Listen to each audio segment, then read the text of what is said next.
How are you doing, sir? Oh, just I fine. want to thank you for coming out again. My pleasure. My pleasure. We appreciate it. Give us your full name, date of birth, and where you were born. Full name is Douthard R Butler, Douthard. The U is pronounced as a W, Douthard R Butler.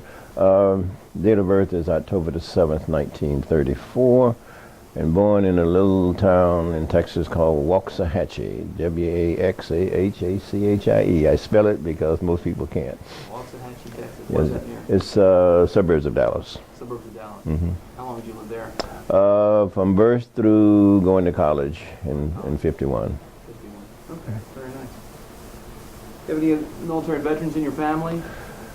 Brother was Air Force. That's the only one. Grandparents or father? No grandparents at that time. My father, World War II, wasn't medically able because as a 12-year-old kid he lost one of his eyes, so he couldn't be drafted. But he did a lot of work in the munition factories in Fort Worth, Texas, I can tell you that. Okay. To support the war. Needed that. You served in Korea? I served in Korea in 62, 63. Yeah. You remember where you were when you heard about the Korean War that was starting and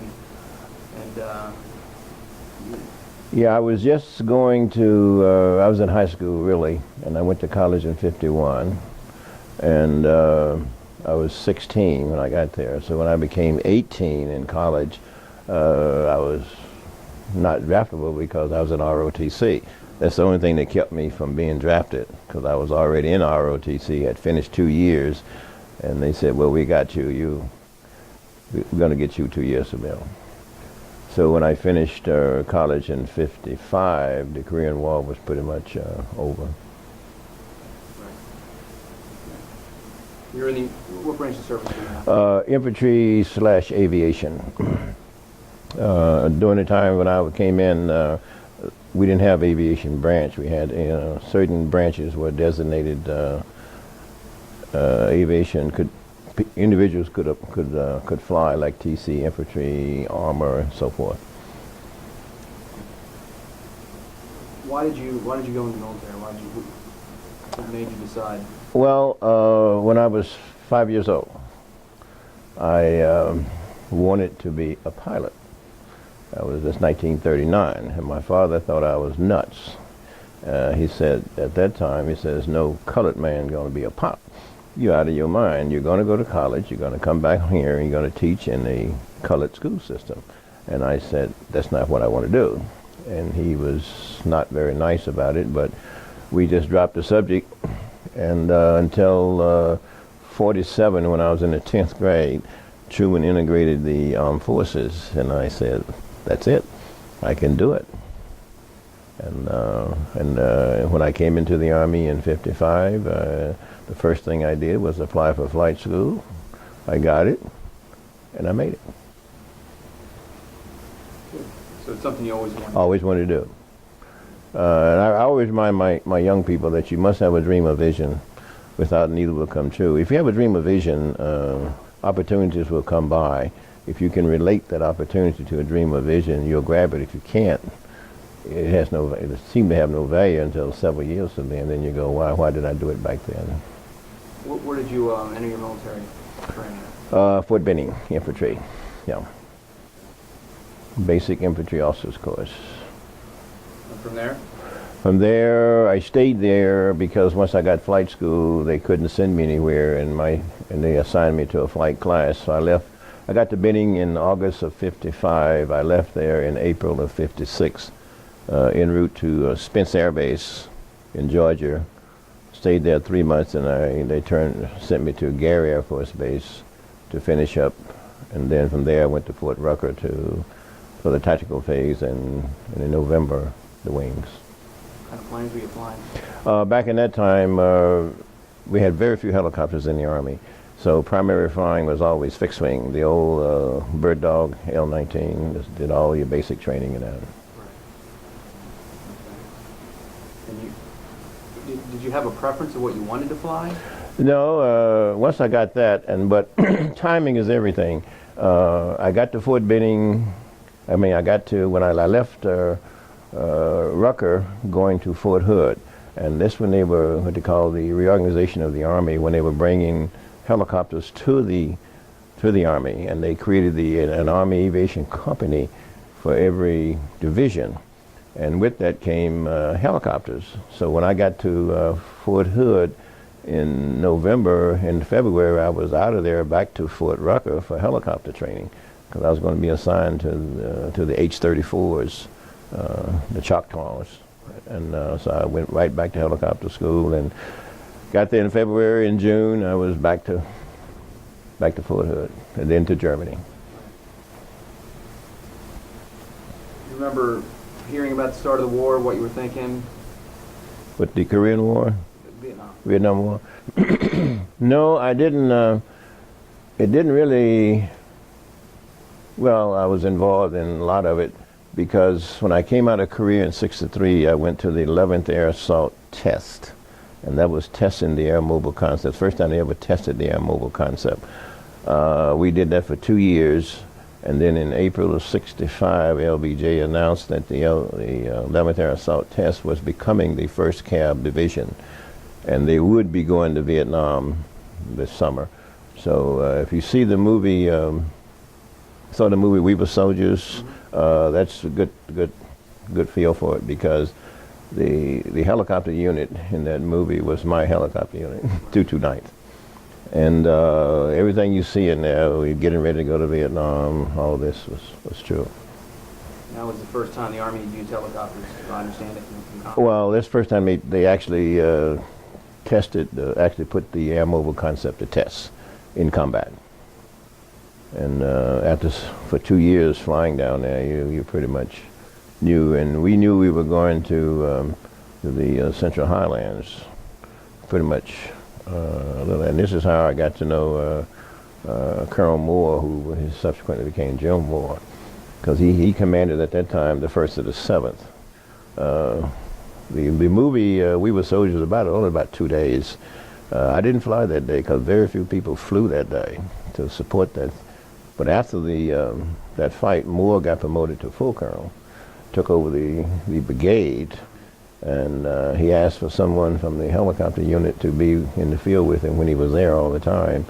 And my battalion commander looked at me and said, "You're out of here," and which was very rewarding career-wise, because you got a chance to be with him when he ended decision making, and he would depend on you for the employment of the helicopters. And I liked him because he was not a yes man. He hated yes men.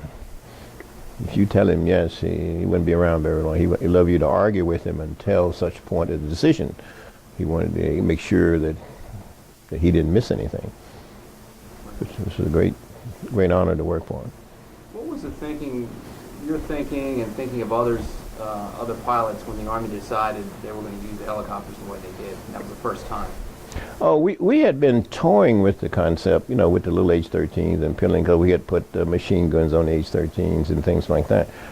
We thought it was great. We thought it was great. We didn't really, I don't know of any pilot that took exception to it. It was a new concept. We enjoyed it. We thought it was safe as anything. Flying on top of trees at 10 feet is not bad. We find that the trees are a tremendous protection, because when you're down in the trees, the sound surrounds you and you really don't know where it's coming from. And you're traveling about 100 knots. If a guy's he's trying to figure out like when, you're gone. You come and you're gone. And I don't know of anyone that had any issues with it. The only problem you had to really watch are those pilots who were afraid they were going to be shot. And you learn over there that when the bullet goes by you, it's traveling faster than the speed of sound. It's very difficult to hear with the rotor head anyway. But when you can hear that distinct crack, crack, crack, crack, crack, crack, crack, crack, those are the best sounds in the world, because if you heard the crack, it's gone. The one that hits you, you never hear. But we did have a few pilots was waiting for the one to hit them. Well, in a couple of days they're gone. Remember the first time you saw combat? Yeah, it was Vietnam. Do you remember that day? Oh, I don't know. No, I don't remember any particular day. It was just, you went out, you flew a mission, and then once more, got promoted and came back, which was in November, the latter part of November. Most of my time was spent with him on the ground, and then I'd go up and fly a mission to get my time. But that was all I would fly. When exactly did you get to Vietnam? We went over, it's in 65. Oh, LBJ made his announcement in April of 65. We started moving out of helicopters, flying them down to Mobile and to Jacksonville to put them on carriers. Those who went out of Mobile, which we did, my unit did, were on the old World War II carriers. I went on the Croton. Those who went out of Jacksonville was on the carriers like the Boxer, who could not get through the Panama Canal. They were too large, so they had to go around through the Suez Canal. So we went right through the Panama Canal. We left Benning and left Benning by bus, and you'll see that in the movie. Going by bus, you go down and you got on the carrier. We went through the Suez Canal, around Mexico, into Long Beach, refuel, and then out. It took us 35 days to get there, and it was very interesting. We got about when we got about a day or two out of landing, they would what they call decocoon the helicopters, take all the protection off, and crank them up, and we flew them off the carrier into Anke. And Anke was the base just opening up specifically for the first cab. And we went into there, and then and that was it. And we were told we would not have a mission about, I think, 15 to 20 or 30 days to get us ready, but the 101st got in trouble. One of the brigades, the battalions got in trouble, and we had to get in there and get them out of there. One I went in that unit, I think it was A Company or B Company. What rank did you go over at? As a captain, promotable, and I made major in December of 65. What was the thought process? We know what Vietnam turned into. Mm-hmm. What was the thinking of the soldiers going into Vietnam? What were you thinking it was going to be? You know, short war or in and out? What was the thinking, the thought process? I don't think. I knew of no one. We never got into that. When you get at that level, you're so mission oriented. You know, you want to get the job done. You would sit here to do a job. Let's get the job done. You had to a lot of things you had to learn. You couldn't trust anybody. Like he had one young fella, a Vietnamese, went up with loaded with explosives with the GIs on the ground and blew himself up. 14-year-old kid. And if you see a package, something on the ground, you didn't touch it in the villages and things like that. But I don't think, I remember one joke we had when we were on the briefing, he said, don't shoot unless you're shot at, and we thought that was rather humorous. We'll know we're shot at when either somebody get hit or we hear the bullet go by. But it was, the war was becoming very political. Now, I was very fortunate. I was able to fight the war.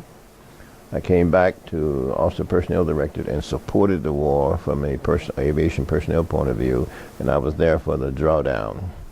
And that put me through all the phases, which is very, very interesting and highly political.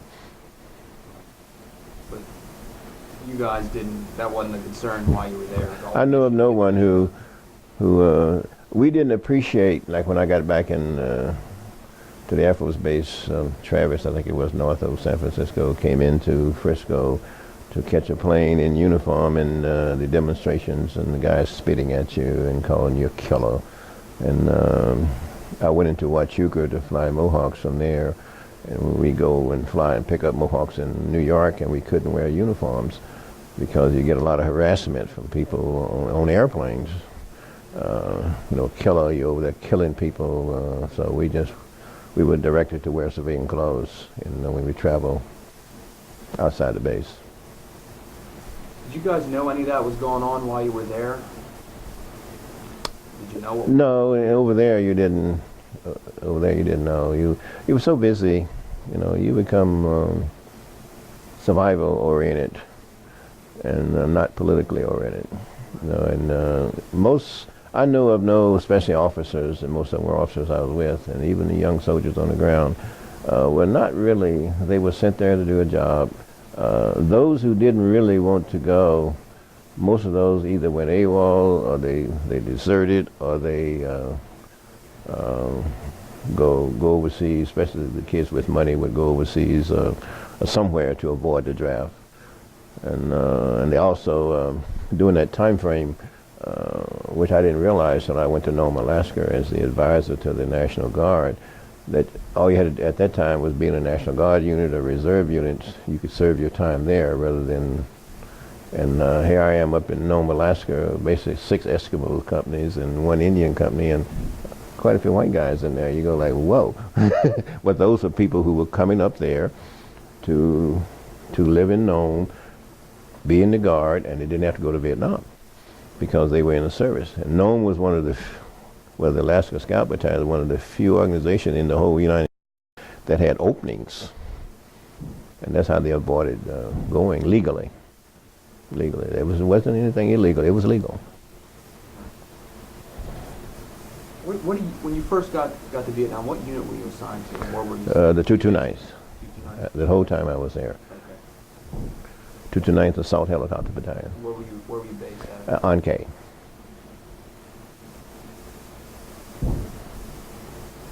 They were just opening up on K when we got there, just for us. We got there in August of '65. You know how many missions that you flew, or do you guys even keep track of that kind of stuff? No, no, I don't. You don't know, because a lot of missions were routine. There was no combat, no fire. Go from the PZ to the LZ, and they go on a search and rescue mission. They receive no opposition when you went in. You just drop them off and get out of there.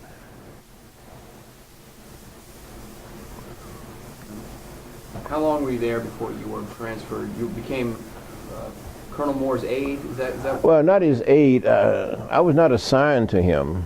I was given to him by the helicopter unit. I was what they call the liaison officer for the helicopter unit, and which Moore did not rate me. I still see the same ratings from my battalion commander in the XO. Actually, the S3.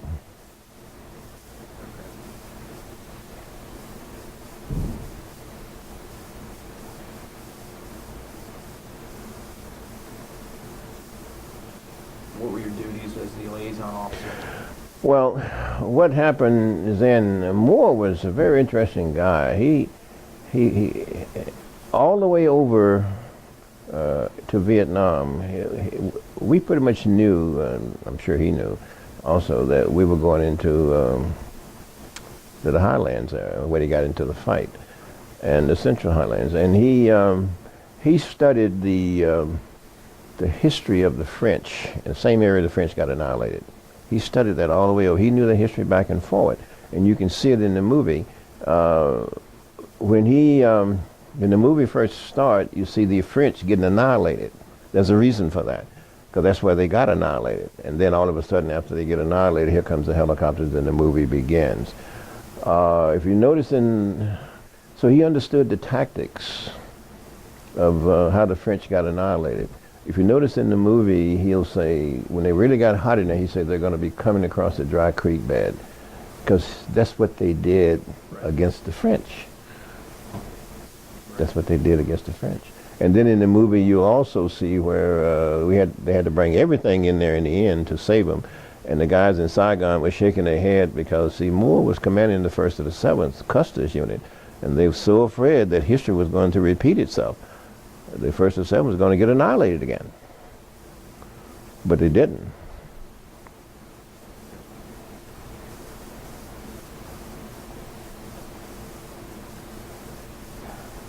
So I'm not sure I answered the question. My job was to work with him, and when he would plan at night, he would say, I want 20 helicopters. He would identify his PZ, his pickup zone. He would identify his landing zones by coordinates. And when my job was to look at the difference, the distance and everything, and say, for instance, it's only about 2, 4, or 5 kilometers or 3 miles from one to the other, from the PZ to the LZ. Well, and the PZ, the LZ would only hold maybe 8 ships, but you got 25. You don't need 25 ships, because what the other 17 going to do while the 8's in the landing zone? They get the butt shot off. So it's better to daisy chain it, and then and that's what you have to tell him. No, Colonel, you don't need that. You don't need that. And if we were going to move several units, the first, when he became brigade commander, several units, say the first of the A's, the second of the A's, and the first or the second of the 7th. Well, we had each one of our helicopter lift units had a unit they always supported, like C Company always supported the 2nd of the 7th. A Company always supported the 1st of the 7th. So the A Company commander and the 1st of the 7th commander got to know each other because they were together all the time. So when they would, if we're going to move, say, 3 battalions in one day, in one mission, I have A, B, and C Company, and D Company is my gunship. If the 1st of the 7th was moving first, I would say A Company commander, and when I would get everything that Moore wanted, call back that night with the coordinates of the PZ and the LZ, and I say we're going to move this one, this one, and this one. So we knew exactly where those battalions were located in the field. And I said, okay, A Company, you're going to report early, pick up the battalion commander, make your recon. B and C Company, go to the pickup zone, and you now work for A Company. So A Company would make its recon, come back, move them. And when they get ready to move them, the 2nd of the 8th is going to be moved next. I say, B Company commander, break out a ship, pick up the 2nd 8th commander, make your recon. So when they finish moving the 1st of the 7th, they all come back to the PZ. I say, everybody works for B Company now. And the next one is 2nd to 7th. I say, C Company, go out, do your recon. So we keep that going. And then when they finish, I would designate one company to leave how many ships I wanted for standby. I said, everybody's finished, back to your base, except I want 16 ships on standby at the PZ, which is usually a reserve where we got fuel and everything to get them ready. So that was my job, is to do that. So it's safe to say, or accurate to say, that your expertise as a pilot was being utilized. Yes, that's what he wanted. That's what he wanted, and this is why I would say he was not a yes man, because if he would have 20-some ships out there trying to figure out where to go, and I'm saying no, this is what you need. And we heck of a guy to work for. He left you alone, let you do your job. He listened to you. Then he's saying, it's decision time, guys, and that's when you shut up. As I've heard everything I want to hear, so I'm ready to tell you how we're going to do it. Great guy. He's still alive, but his wife died about 4 or 5 years ago. You still keep in touch at all? No. Did you? For any length of time? Well, when he came back, he became the, let me see, he became our Milpercent commander when I was in Washington. And every year, at least once a year, he'd have everybody over to the house. He was living in Belvoir then. To hey, you guys, let's get together. And when he got ready to do the movie, he sent something out to all of us saying, all your pictures and little things, send them to me because we want to get them in the movie. When you weren't working, what was it like? What kind of things did you do to stay busy, or was there any downtime? You really didn't have any downtime because there's always something going on. The only time you had was to get out of there and go on R&R. And I had the first shot I had at R&R, I turned it down. I was down there to get on the plane. Then they had a GI that came up, guy, a little 18, 19, 20-year-old guy, and they didn't have room for him. And you know, it's just one of that said, "Take mine, I'm going back." The second time I went to Hong Kong, 5 days, something like that. And the third one, I didn't get a chance to go. I was getting ready to go to Okinawa, and they had a tremendous fight broke out. And my boss came to me and said, we were out in the field. Well, I was out there with Moore, and he flew in. We were out on the beach, but they were on the beach. We were not. We were inland. And he said he wanted, he'd have to cancel my R&R. And I want to know why. And he said, well, you know, we can't move you with all this stuff going on. I said, but my assistant here, we're training to take my place in 3 months, 2 months when I'm leaving, going back to the States. And he said, no, we can't, we got to stay there. I said, I might take a hit right now, you know. I could be in the sights of a sniper. You don't know. You know, and he said, no, you stay.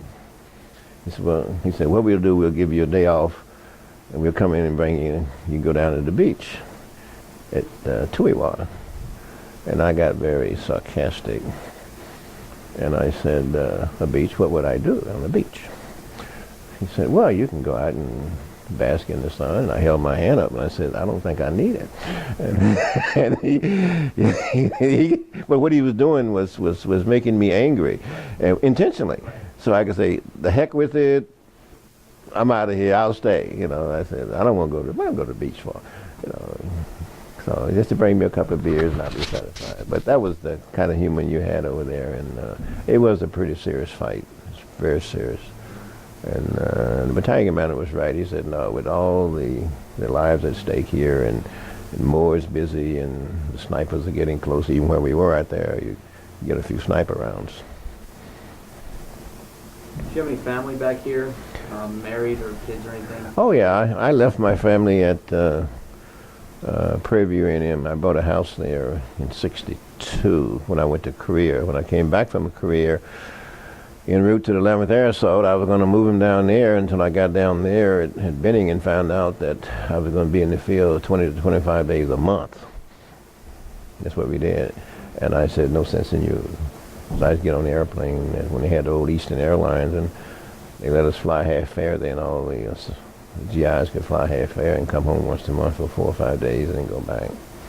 And in fact, she had a, my last child was born when I was in Vietnam, March the 15th, 1966. I was on a mission flying and got a call from the tower. I just got a message from the Red Cross to relay to you that you have a daughter.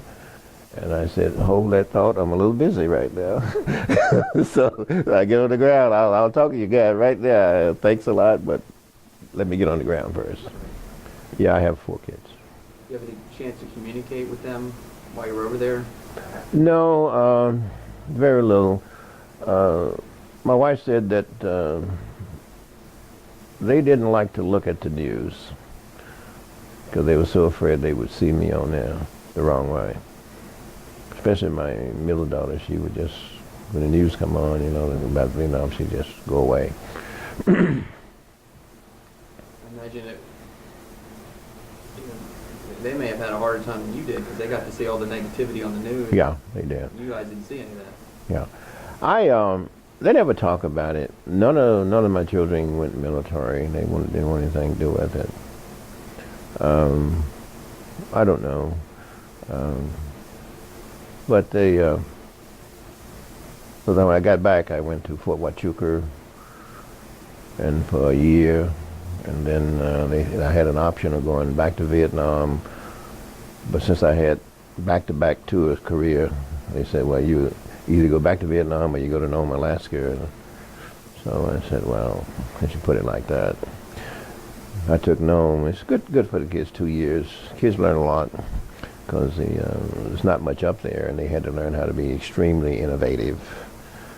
You know, 24 hours of daylight, 24 hours of darkness, one movie, no toys, no snow all over the place. So they had to make themselves. They learned a lot. Learn how to they learned to appreciate a lot of things. A lot of things. What did you do after the war? After the war, you mean when I got out or when I came out? When you came back. The real world, I came back to Fort Huachuca, flew Mohawks because I was Mohawk qualified for a year, and then they sent me to Nome, Alaska, for advisor instead of going back to Vietnam. When I came out of Nome, I was promotable major, so that I promoted right out of they didn't need lieutenant colonels over there. And I went to Fort Rucker, to the United States Army Aviation Board for Accident Research, USABAR. Stayed there only 5.5 months, and they directed me to come to, I use the word directly heavily, because I refused, not refused, but told them no 2 times. I didn't want to come up to the Washington, D.C. area. And the 3rd time, they reminded me I was in the Army, and then what day would I like to report? So that I kind of put that to bed. And I got here in December. I got to Rucker in July of '69. I got here in December of '69 into Officer Personnel Directorate, Deputy for Army Aviation. And that was interesting because I was brought up for specific reasons. At the time, if you recall, the Army was experiencing tremendous racial problems. Riots on bases, ships were catching on fire at sea. The black soldiers were given the black power salute rather than the normal salute, and you can imagine how they upset some colonels, and rightfully so. So my job was to, well, they wanted to give more visibility in the personnel business. There's a guy named John Putnam. He's no longer with it. He died last year, I believe, November. He said we got to get more black officers in the personnel business. And I was one of the first. I was the first guy on the regular Army board, the first black on the regular Army board, little things like that. And it did make a difference. We began to develop ways to deal with it. And out of all this came the Defense Race Relations Institute down in Florida that was brought on board to sensitize because the Army and Navy and the Air Force and Marines were in trouble, image-wise. And I always say the Achilles heel of a system is its image. So that's how I got up here. And then I stayed here at OPD, and then I went to DESPER. And then, where did I go from there? Oh, I went to headquarters Commandant in McTighe, back to Washington, D.C., made full colonel. And then I decided that I wasn't really interested in moving up further because I had played out at age 40, 20 years, lieutenant colonel, and go back to school, get my doctorate, and do some things. Well, when they brought me up here, that just rearranged the whole agenda. So I actually turned down my battalion because I knew what that would do. They'll put me on the side and take me out of running. Well, the major general or not, I'll never know. But I made sure I would make it. Because what I wanted to do when I got out, general officers don't do. General officers don't teach in universities. General officers don't work with young people. I'm a member of the Rotary Club. I was a district governor in Rotary. You don't find... But what I wanted to do was give back and help some people. And with that, that's what I wanted to do. And I guess that's why I'm still working. Having fun. I'm having fun with these kids. They are just something else. Real quick, back to Vietnam. What airframe did you fly? Huey. The Huey. That's what everybody had to hear. We had the D models. You know, as when they brought them over, like it came out just as we getting ready to go, which gave a longer, larger cabin and a longer blade for the lift because they knew they needed more lift because of the high humidity over there, because you had to have a little more lift. When you came back, you flew Mohawks? Came back and went to Mohawks. I was Mohawk qualified before, of course, before I went over there. What is Mohawk? It's a twin turbine surveillance plane. It has the old side-looking airborne radar at the bottom. It has IR or just regular. What they did in the Mohawks, they used them in the 11th Air Assault to test the close air support concept, because all of this was about trying to see what we really needed, and then because they wanted to get the close air support concept, close air support away from the Air Force. They wanted to transport. That's why a lot of caribous got in there. They wanted to transport away from the Air Force. We have our own transport, our own close air support. But the Air Force won that one. Because the Mohawks, after the 11th Air, so we had machine guns, rockets, and everything on Mohawks, firing them at Benning, testing the close air support concept. But after Benning, after that went over, the DOD decided nope. So the Mohawks were no longer gunships; they were surveillance ships. The caribous they just phase them out when you don't need them. Did you see combat at all in Korea? Oh no, I didn't go to Korea. No, I mean when I was there, '63. Oh no. Nothing. But when I landed in Korea, what's interesting, when I first got in there, that was the Cuban Missile Crisis. Right. And they were on DEFCON 1 when I got in. I didn't know what DEFCON 1 was, but I found out very quickly what DEFCON 1 was. And I went to the first CAV then, which was up on the border, on the DMZ.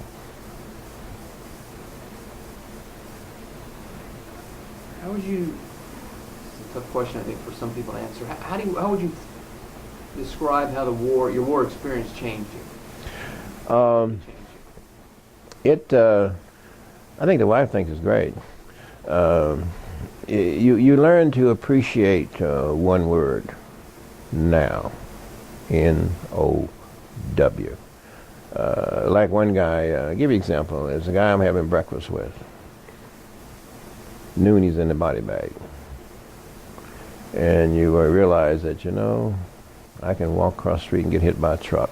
I can drive down the highway, a guy crossed the line and smack me. So when I got back, my wife thought I was nuts. She said, well, I always resist. Hey, let's go out dance tonight. Let's go. The kids want to go to the ball game. Let's go. I mean, because tomorrow, I don't know. And you gain an appreciation for a sense of humor.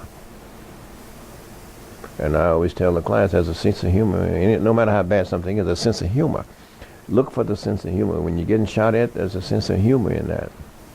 The sense of humor is, rather than worrying about the shot that might hit you, enjoy the hell out of the cracks. Because if you hurt the crack, it's gone. It's gone. Enjoy the cracks. And that's what you learn, and you begin to apply that every day. And so I use sense of humor you can see sense of humor all the time. And I say, it's very difficult to die from a heart attack laughing. It's difficult. It is. The old heart won't cooperate with you. Your thoughts on the war now that now that you're back, had lots of time to think about it. Any thoughts on it? On what it became? You mean the Vietnam War? Well, I had some experiences when I got back, when I went to DESPER. I was remember in '74, we were looking at, we were going to the volunteer army and from the draft to the volunteer army, and I was on that committee. And that was very, very, very, very interesting. Because one general said to the committee, he said, we have to be very careful with this. That was '74. He said, it takes this system about 30 years to catch on. And then in 30 years from now, it is the system. So you're talking about 2004, somewhere around in there, it will be the system. He said, once this takes place, he said, the problem going to be is that the vast majority of the politicians will have never served. He says, what does that mean? He says, what that means is that he who has never served will be quick to pull the trigger. And that was in 1974, and we kind of giggle. But the generals had some very good insights, very good insights. Another thing, and right after that, we went to the total force concept. And the thinking behind that was very interesting. It'll probably never go public. The general said we can never let the politicians do to us what they did to us in Vietnam. They sent us off to war and left the country at home. He said, no more. We're going to total force it. So what we're going to do is integrate the Guard and the reserves and the regulars. And we're going to pay the reserves and the Guard good money to get ready. And when we ring the bell, said next time we're going to take mom, we're going to take dad, we're going to take uncle, cousin. And I remind my class, look at what's on the back of the cars now as opposed to Vietnam. Support the troops. Support the troops. That was not there in Vietnam. And I was very fortunate to be sitting in the rooms and working with some of these things. A lot of them are not really highly, I don't know how much to classify now. But the concepts of very, very interesting. Do you think we've learned as a country a little bit since Vietnam? Well, Better? not really. One of the things they teach you in tactics when you're coming in as an officer, never get in a land war in Asia. It's too big. It'll consume you. We got away with it in Korea because Korea was a peninsula. He said, don't go in there. He said, it's like China. Why would we want to attack China? If we beat them, what are we going to do with them? We could occupy the country. We don't have enough people to occupy the country, so leave them alone. Work with them the best we can. And China has never left its borders unless threatened historically. They came out in Korea, but they had MacArthur not crossed the Yellow River, they never would have been there. So we learned from that. We also learned from that by going to Vietnam. You notice we never went into North Vietnam, 100 miles from the Chinese border, because here they come again, most likely. So we bombed them. We shot them, did these things, but we didn't knock out the Red River dikes. We didn't cause them a lot of hardships. We left them alone because we didn't know what the Chinese were going to do. And it was very interesting. And I don't know how much of this is classified. Is any of this classified? One of the things that was interesting, the drawdown, we knew, the personnel people knew a year before when Kissinger cut the deal with the Chinese and the Russians that the official date, approximately the war would officially be over. But one part of the deal was that we could not give any indication that we had cut a deal, which means we had to continue training at the same rate. We had to continue sending people to Vietnam, knowing that some of them would be back in 3 months or less. And this is why, if you notice, at the end of the war, we were dumping people at the port. We would say, hey, you owe us nothing. Finish your time out. All the people went to flight school. Finish your time out in the Guard. Finish your time out in the reserves. You're out of the regular Army. So it's very interesting. And I had something like 11,000 pilots. I had to figure out where we're going to put them. So it was interesting. People are going to be watching this interview, presumably, 50, 100 years down the road, your kids, grandkids, great-grandkids. Is there anything you'd like to tell them? Want them to remember about you, about the war, about your fellow soldiers, anything? No, I just think it was an honor to have served. It's a career that I chose, and I have no regrets. I learned a lot, I achieved a lot, and it's been great for me. Sir, you mentioned the start of a great story about how when you talked to your father when you were young about wanting to fly. Can you expand just a little bit more on that and take the viewer back to his explanation of what type of era it was and the hurdles that you would have had and your father's interpretation of the hurdles? Well, I was 5 years old in 1939. I born in 34. Well, you have to look at it from my father's perspective. Back in 39, there was total segregation then. Total. There was no, in Texas, Southern total segregation. So his perception, vision was much more limited than mine by experience. He says, no, this will never happen. And because of this, he said, you really want to go and do what everybody else is doing now, because the industry had no interest in me at that time. He said, you're going to go to school and be the first one to graduate from college and the family and come back and teach at a colored school center. The word colored was used then. And I remind the class, I went from colored to Negro to, what else was I, black, African American. Went through all 4 phases of that. And that was his, but he was limited by his experience. And he just couldn't see, and I didn't, I had more, I figured this thing, because I thought the thing would change one day. And so I did, and when they integrated the armed forces, to me, that was it. That was it. And my father, nobody ever envisioned that would happen, not in the black community. Did you run into any problems in your professional career with people that were stubborn on Oh yeah. type of change? Oh yeah. Oh yeah. That's when the Army draws from random, which it does. Whatever's out in society, you got it. You can't avoid it. If there's druggers out there, you got druggers. If there's racists out there, you got racists. If there's whatever that is there, it just has more control over it. But the person that you bring in, they're still what they are. They just have to work within that system and survive. But you learn how to, you learn as a young black that average is not in your vocabulary. You know there are some people out here that's not going to treat you fair. I used to say all whites are not blue-eyed devils, but there are enough out there to make your life interesting. And but you can't say everybody's that way. Otherwise, I would not be sitting here. You know, if that was ever, I would not be sitting here. And you have to learn how to, as I always teach my class, not from this perspective, but I always use the same principle. In many cases, you have to appear to be losing to win. Appear to be losing to win. And you have to, you can't do average. You got to always do things faster, better, quicker. Even though you will not get credit for it, that's irrelevant, because that becomes part of you.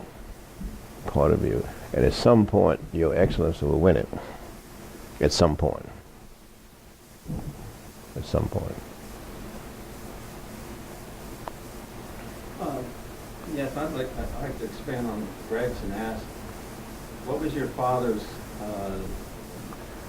viewpoint? How did it change over the years after World War II with the success of the Red Tails and integration and when the service was integrated? Did support go more towards you? He never stopped me from doing anything. See, what happened was very interesting. When I finished high school, I knew that I had to go to a college with an ROTC, a historical black college ROTC. Well, he didn't want me to go to that college. He wanted me to go to a church school. And I said, no. And he said, well, he had a very endearing term for me, which was not child abuse. He says, you stubborn bastards, you always want to do things your way. And I said, yeah, but I want to do that. He said, well, on my money, you will not. So he didn't, the first year out of high school, he said, on your own. So I said, okay, I don't have the money, I'll go to work. So I went to work and saved money, and he said, where are you going to stay? I said, I hope to stay here. And he said, okay, but you're going to pay me. He made me pay. But what he was doing, I didn't understand. What he was doing was pushing me to my limit, and say, his bottom line was, are you serious? Prove it. But it didn't come out that way. He pushed me, and when he saw I was saving my money, I had more money in the bank than he had in 6 months, and I wasn't with me. He called me in and he said, you are serious? And I said, yeah. He said, if you do this on your own, you won't want to come back home. And I looked him dead in the eye and I said, why should I? I need your help. You won't give it to me. If I do it myself, I'm paying you to stay here. I'll owe you nothing. And then he said, okay, let's work it out. So I got to college at 16 rather than 15, which was not a bad thing. It was a good thing. It gave him another year to mature. And when I got there, he was behind me 100%. And he see everything. He lived to, when I got my wings in 56, because that was just, he lived there. When I got my doctorate, I brought him up for graduation. So he lived to see everything come in place. And he would just sit and you know, just, he didn't say much. He was not the talker, but you could see the expression on his face. And to give you a little humor on this, when I sang in the Glee Club when I was in college, and the whole time I was in college, he only sent me $15. And that was to buy a blazer for the Glee Club. Well, I never bought it because I was one of the few that had the money, so I blew it. So when I came home that year, I lied and said, where's the blazer? I said, oh, they got them down in school. We can't bring them in. You know, we have to keep them.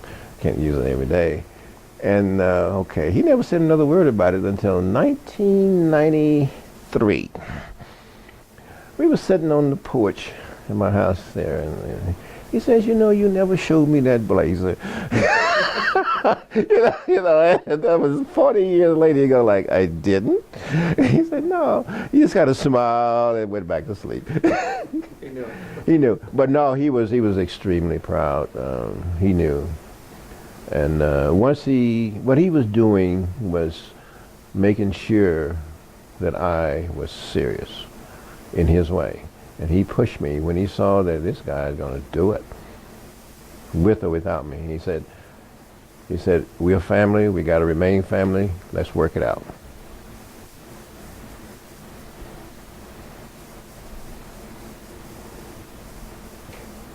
I know you talked about you know, keeping in touch a bit with Colonel Moore. It's three-star general retired, Okay. Lieutenant General Moore. But how about the other people who you served with in various units that you're part of? Have you kept in contact with them? Unfortunately, most of them are deceased. Most of them are. Some pushing 77. No, you know, during the when I came back to Benning and then the other assignment, because at Huachuca you would never see. Well, yeah, at Huachuca, there's one couple of Mohawk pilots that I knew, but I haven't seen them since Huachuca. When I got up here to the Department of the Army, there were very few. You run into one here, run into one there, but no, it was very, very unique. Because my battalion commander, Colonel Keller, I don't think I ever saw him again. I knew where they were, but because of my assignments, they were not here. And very few, because I came into Washington, D.C. in '69, and I really never left, except for a year in Bangkok.